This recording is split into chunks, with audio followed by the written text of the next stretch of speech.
Ankleshwar Rajpipla road પર મધ્યમ ડિવાઈડરમાં ઇજારદારે વેઠ ઉતારી હતી. અગાઉ પણ ડિવાઈડર તૂટી ગયા હોવા છતાં તકલાદી મટીરીયલ વડે ડિવાઈડર કામગીરી શરૂ કરી હતી. માત્ર રેતી કપચી દેખતા મટીરીયલમાં સિમેન્ટ નામ માત્રની જોવા મળી હતી. અગાઉ પણ રોડ કોન્ટ્રાક્ટર દ્વારા ઓએનજીસી કોલોની નજીક નાણાંની કામગીરી અધૂરી છોડી હતી.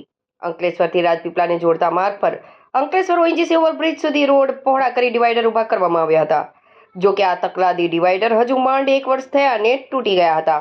છતાં પણ તંત્રની આંખમાં ધૂળ નાખી ઇજારદાર દ્વારા પુનઃ ડિવાઈડર બનાવવા માટે કામગીરી આજરોજ શરૂ કરી હતી. જો કે આ કામગીરીમાં પણ હલકી ગુણવત્તા જોવા મળી હતી.